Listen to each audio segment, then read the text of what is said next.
Hi everyone, Diane here. Welcome to my studio, my channel. Hope you are surviving the winter. And today what I thought I would do is to basically try to warm myself up a little bit by painting some nice flowers. It's not flower season at the moment, it's January. And what I just painted the other day, I'll show you, I did this, which you will probably have seen. And if you haven't, go and take a look. It was a nice, easy, flowing thing that turned out to be a sort of underwater scene, as you can see. But today I'm going to come back onto the land. This I'm not going to paint today. This one is coming up on Saturday. So what I have to do, though, is take it off of the pad, because this is a pad of Meaden 15 by 11 paper, cold press. That means it's got some texture. And on the website, when you go to meadenart.com, you'll find this there, but it says 15 by 10. And I just want to point that out because you might spend a long time looking for 15 by 11, but they've made a mistake, and I must get in touch with Ty and tell him that they need to correct that, but I haven't got around to doing that yet now. But I will do that because it's a bit silly. There it is. That's where it was in the first place. Right, I'm just going to take this off, and I'm using just a paper knife here. This is just a knife. I think I got it from a thrift shop here, or maybe someone gave it to me. I think actually it came from someone's attic when they died. Anyway, never mind about that. It's quite nice, isn't it? It's got a sort of pattern on the handle. Whoops, you have to keep your eyes open, don't you, when you go out and about and you come across these places where secondhand stuff's being sold, because often it's better than new stuff. So anyway, I'm going to use this 15 by 11 piece of paper, and because I was quite pleased with the way the one that I just showed you looked when I'd finished, because I'd put some washi tape around the outside to give it a border. I don't always do that. I didn't with the green underwater one, but I'm sort of feeling like that at the moment, so I think I'll do that. So this is just cheap washi tape that Craftermo gave me, I think. Well, it might have been one I bought, probably. I need to get some more. I've noticed, actually, a lot of things are getting very expensive. So it might be a good time, actually, to go to Amazon and stock up on a few things for the next few years, because if what I'm hearing on the news is going to happen, a lot of things coming from abroad are going to become much more expensive. So I'm thinking they already are getting dearer, but they're going to do something with tariffs or whatever in America.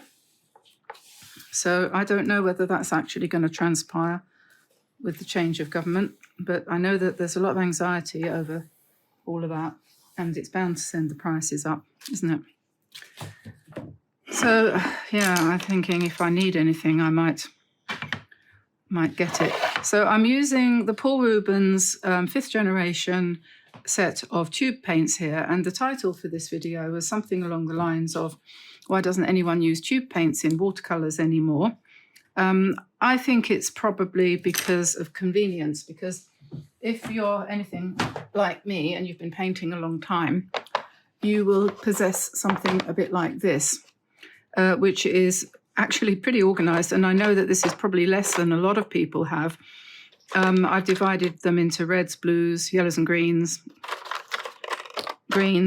yellows. I don't know what that's doing there. Neutrals like grey, black and white, and browns and oranges and things like that. But there's a bit of a hassle there, isn't there? It's so much easier, isn't it? This is what we say, isn't it? It's so much easier to just have a tin of paints like this and open it up and look inside, and there you are. Oh dear. That's interesting. I'll just put those back where they belong. This is my set of also Paul Rubens on the outside. This row here and this row here are Paul Rubens, same paints as the ones that I was showing you in tubes.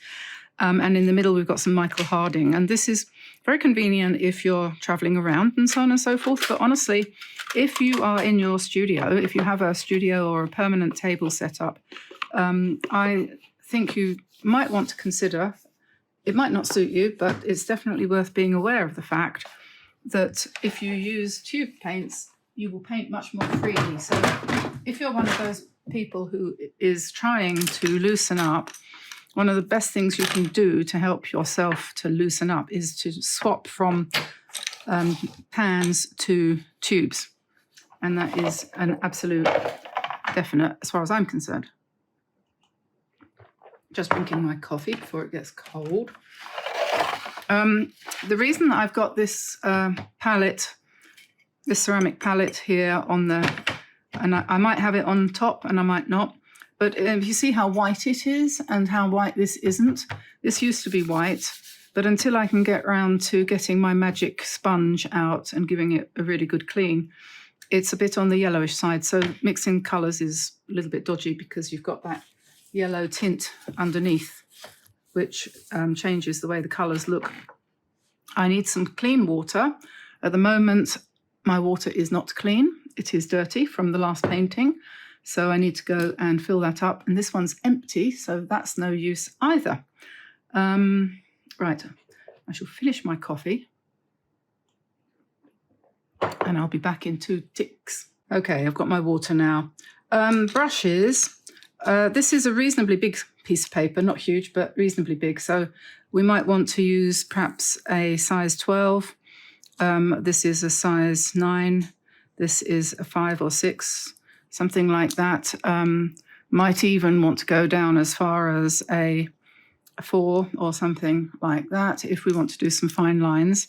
So I'll have a selection of those sorts of brushes handy. The brushes and everything that I'm using will be referred to in the description below with links so that you can pop over and, purchase anything easily by just going to a link, which gives us a little bit of a boost to our finances so that we can keep making these videos. I'm sorry, I'm trying to do 2 things at once, so I'm sounding a little bit disjointed. But right, now we want loose flowers and something that we can scribble over when we've done them. So let's take our biggest brush. Let's sit down and decide on a palette. I think I'm going to think pink. So we'll go for quinacridone violet, for example, we have here. That's a quite good pink. And we should have some quinacridone rose here.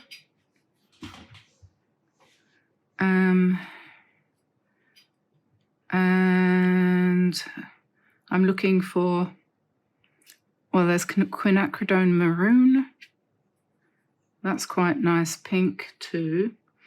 And if you want to soften these pinks down and make them a little bit more subtle, you can always add a bit of an orange, like transparent yellow, for example. If you mix transparent yellow with, let's say, quinacridone rose, a little bit more of the yellow, I think, you'll get something a little bit warmer. And at this point, you need to grab a piece of paper that you can test out your colours on. There you go. I've got some Paul Rubens paper here. I probably shouldn't use this as scrap, but that's what happens to be handy. So yeah, that's quite interesting. That's quite a nice orangey colour, and this is the pink that I used without the yellow in it, and this is the transparent yellow. So if you use the transparent yellow and that pink, you've already got 3 rather nice colours there. And then we can go to this was quinacridone rose. No, that was quinacridone rose. That was quinacridone maroon, wasn't it, this one?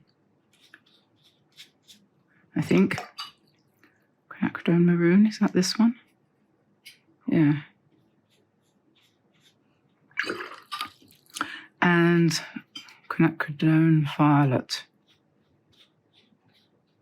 So if we use those colours and combine them with green, the green that we are going to probably want will be a bluish green. We've got, what have we got here? We've got an olive green, dark. I think that's pretty good. We've got sap green.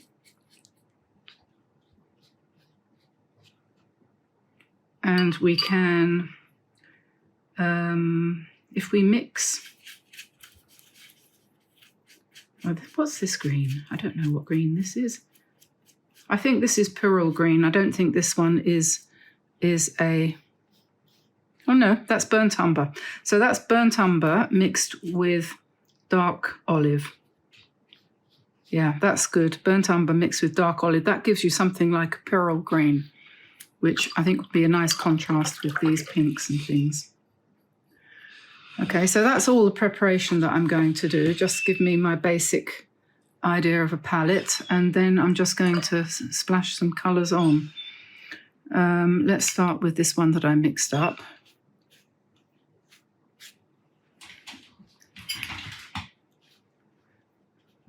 I'm not making any effort to control what I'm doing here.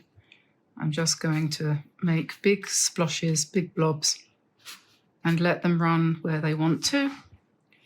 And we'll add, just sticking to those three reds though, that's quinacridone violet, quinacridone maroon, and quinacridone rose, plus some transparent yellow.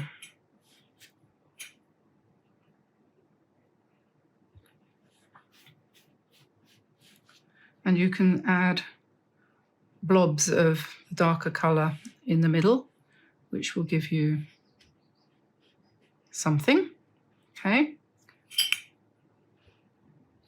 And don't be afraid to go over the edge of the paper like that, because that just gives it more character, really. And you don't really know what's going to turn out. But we'll put the flowers in first. And we should try to remember to do them different sizes, so some bigger, some smaller.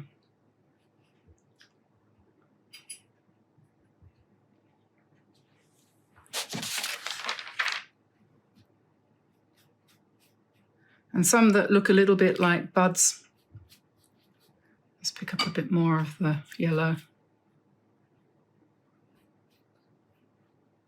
And just let the colour flow out of your fingers. I think over the years I've kind of discovered that I don't really approve of the idea of training people to paint in certain ways. I was watching a video this morning from a girl who, she's very young, she's French, and she's just started to train herself to be a proper artist. And she's learning, you know, how to draw things like the old masters and all that, which is all very well, and that's fine. I mean, no problem with that. I don't have anything against people becoming experts in whatever they want to become an expert in, but it's not the only way. And when you get to our age, you don't necessarily really feel that you've got time to go back to the beginning and start learning how to do things properly. Okay, so I don't know where this is going yet. I haven't got a clue, but the next thing I'm going to do is pick up some olive green dark, I think, with a bit of burnt umber, and we will pop in some stems.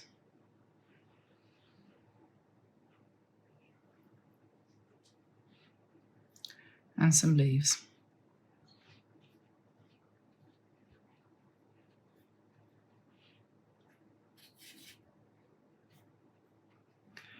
And I'll change the green. I'll go to sap green for a bit and just change things up a little bit. And you could really go very dark for some of these, right?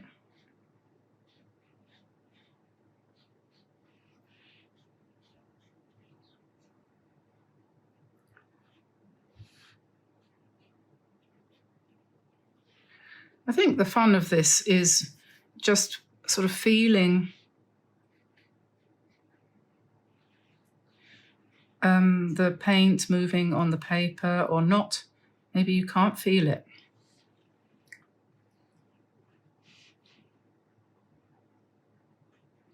Quite nice to paint behind, if you see what I mean. And don't worry about the lines being shaky. And sometimes you might want to put the leaves in before you put the stalk. There's no rules. We are not Leonardo da Vinci. Thank goodness. So, as I said, I hope you can see, I've got all these greens here all kind of mushed together and kind of, get out of the way, and blending into purples and blues and things. So whatever floats your boat, if you want to pick up a bit of blue and mix that into the green to give you a really nice dark, you can. You can't do that with little pans. You can't. You just can't.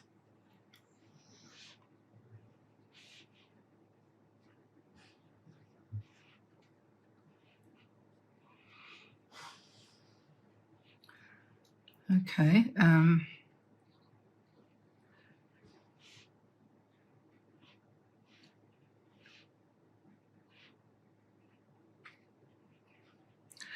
I think I want to fill quite a lot of the spaces with leaves and stems and things.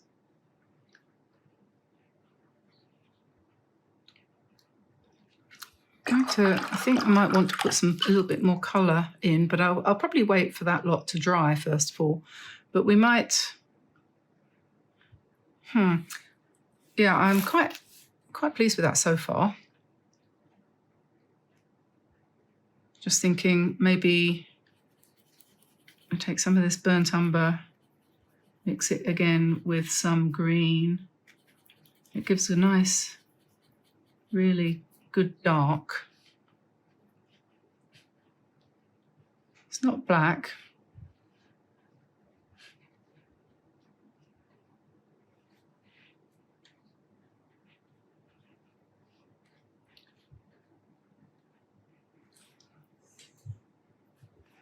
I've been thinking about putting another bit of a floral up here.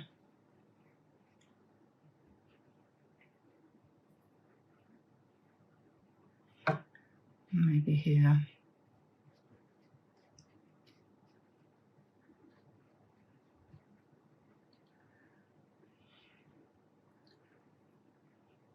And you can, once it's beginning to dry, you can pick up, you know, the purple again, for example, and just come in and emphasize the colour if you haven't, if it's kind of drifted away.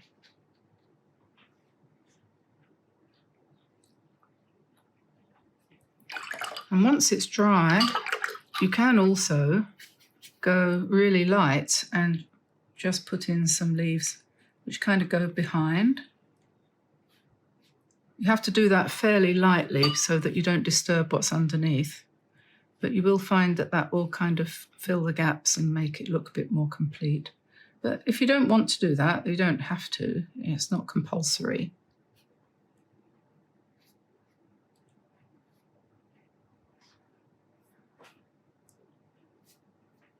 We let that dry. The other thing you can do too, if you want to, is you can do some scratching out. If you can find your scratching out tool, which is somewhere around, there it is.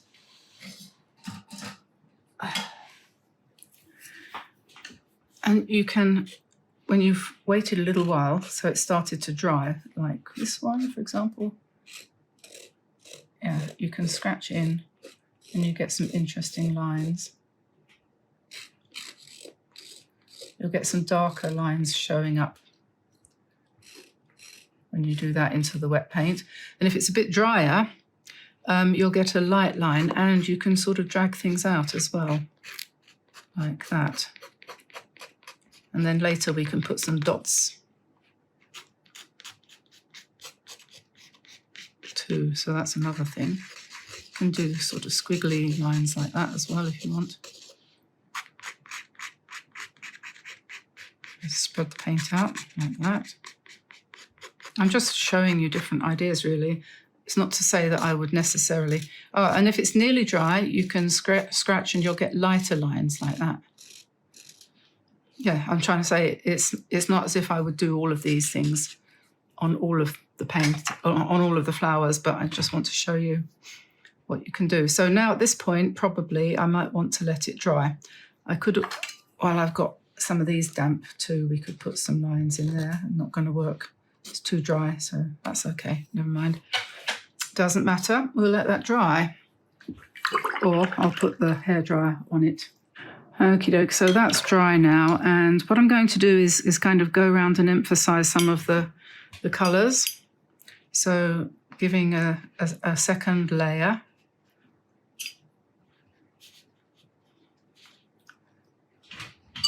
On them.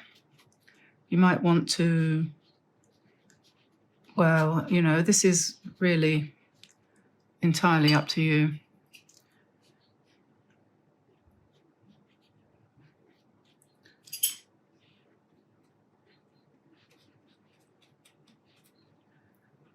And if you want to, you can, of course, do much more dark in the middle. We could go to the burnt umber and we could put some shadowy parts in the centre. And if we let it run, it will run. Let it run on purpose, if you want. And then after having done this, we might come back in with some white and lighten it up again so as to have a bit more contrast. And we can put some black in this one. I think that one needs some black. Well, it's not black, it's burnt umber, which is a dark brown.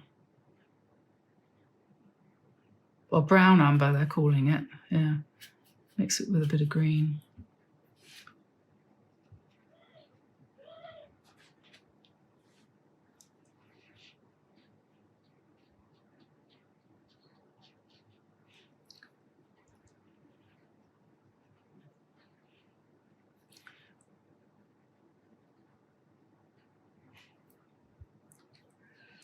And we can put some, I think those are kind of a bit like tulips.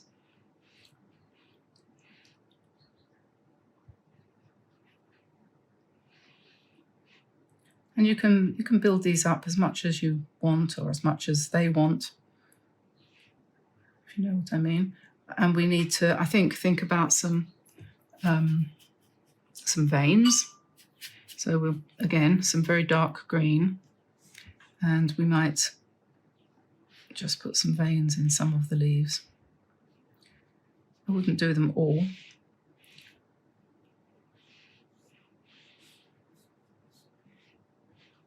Just some.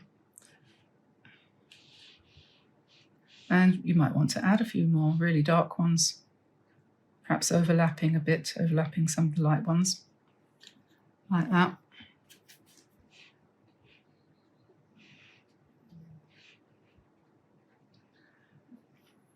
This one hasn't got a stem, so we need a stem here.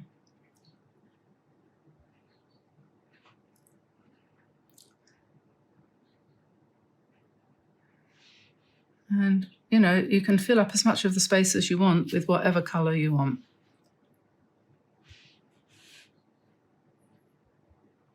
And I think it's quite a good idea to kind of go over the light ones that we put in.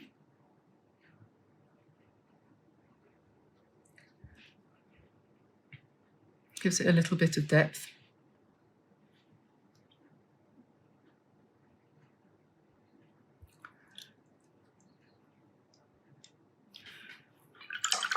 Okay, so I'm going to dry it again. And now I'm going to do some white next.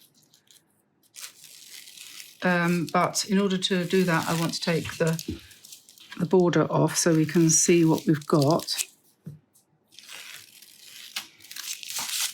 Okay, so white. My favourite white at the moment that works for me quite well is the Artex acrylic marker white. And we can make that work reasonably well, I think. Yeah, we get some nice dots.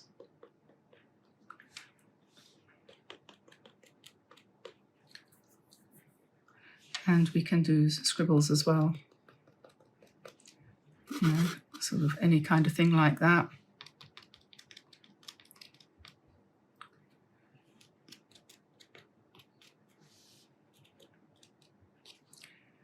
Little sort of dashes rather than dots as well. And we can use it to do some, you know, veins.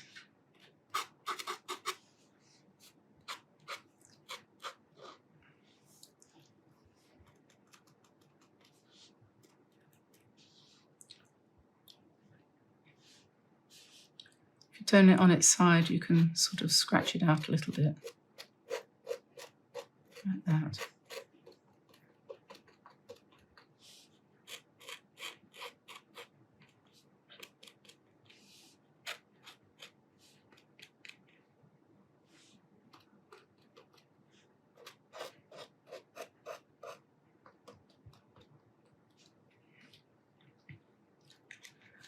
And then we also have, obviously, the this one's a hybrid gel, Pentel, is it? I can never remember. But I have been frustrated by these pens. I've ordered some more, but they just never work for me. I don't know why. Okay, right, what else can we do here? We could use some black, I suppose. We could use some Kuretake Fudenosuke. This is my favourite, as you know. I don't know how many times I've said that. You're probably bored of hearing it. It goes thin and thick, thick and thin.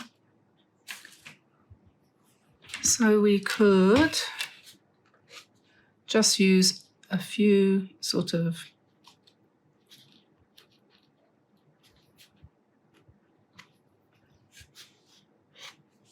sometimes a few lines makes a big difference.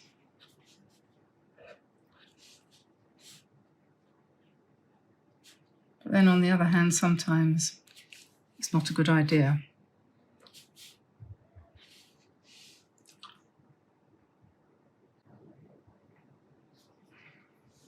Yeah, I can't really see where I could use this pen, so not particularly. Anyway, I could do a few veins on some of these leaves here.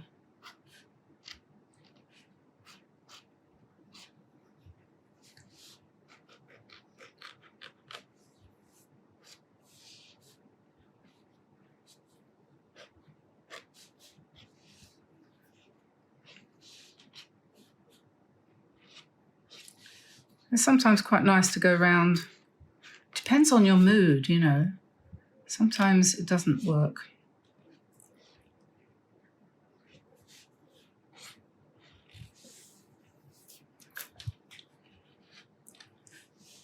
Yeah, I'm not terribly impressed with this one here. I think I'm going to try and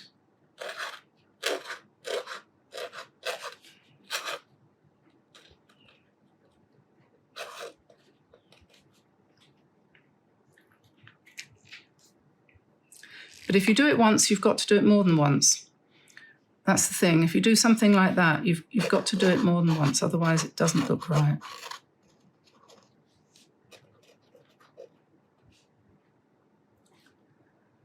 So these three should be like that. Well, I think I'm going to stop now and call that done. We'll see what it looks like when it's dry.